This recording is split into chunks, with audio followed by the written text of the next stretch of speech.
0, 1. Let's get started. All this.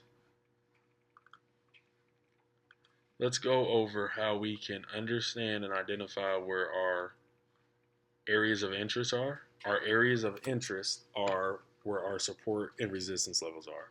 So for me, it's all the same thing, right? Some people call it supply and demand. Some people call it support and resistance. Some people call it areas of interest. It's essentially all the same. So you'll hear me use different terminologies, but to me, they are the same. So let's see how we can identify it easier, right? So up here, we have our candlesticks. These are our normal candlesticks. And there's different ways that you can read the market. We have line charts. We have step-up lines. I use two different types. I use, of course, our regular candlesticks, and I use Heikin Ashi candlesticks.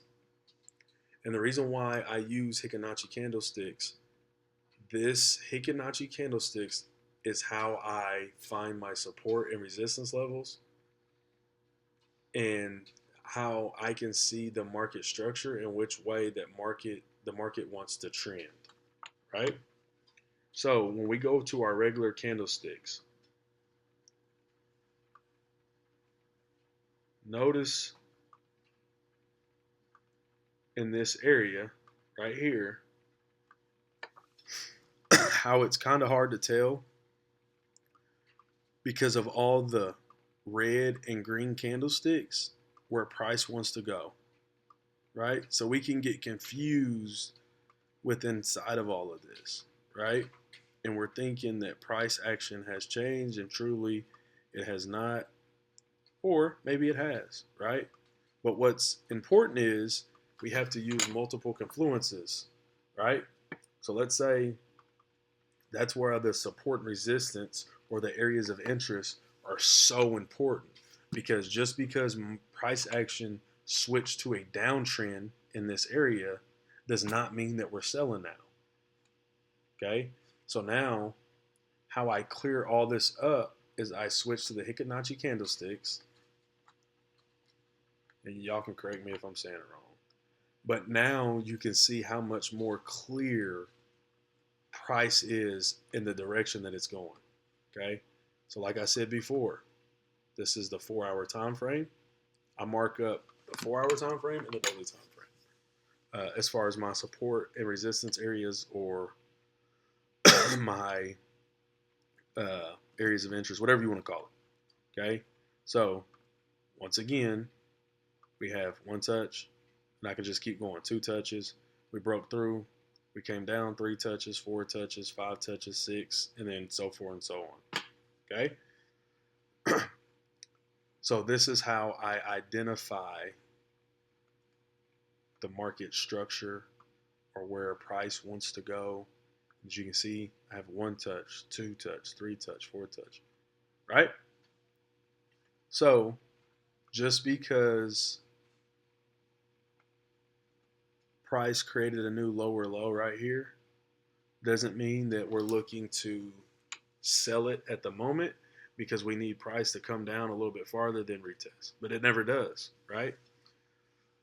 So that's when you sit on your hands. But as you can see, when we're above, we're buying.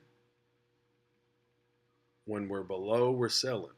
But we're in the uptrend here, so we're only waiting for price to get to this area. So every time it gets to this area, we're looking for buys, right? So the Heikin Ashi candlesticks can really help you clear up price action or market structure, whatever you want to call it. So you can really see now over here where these touches are, right? And just because it touched before, or that's where the area of interest was once before, doesn't mean it's going to happen again. That doesn't always happen.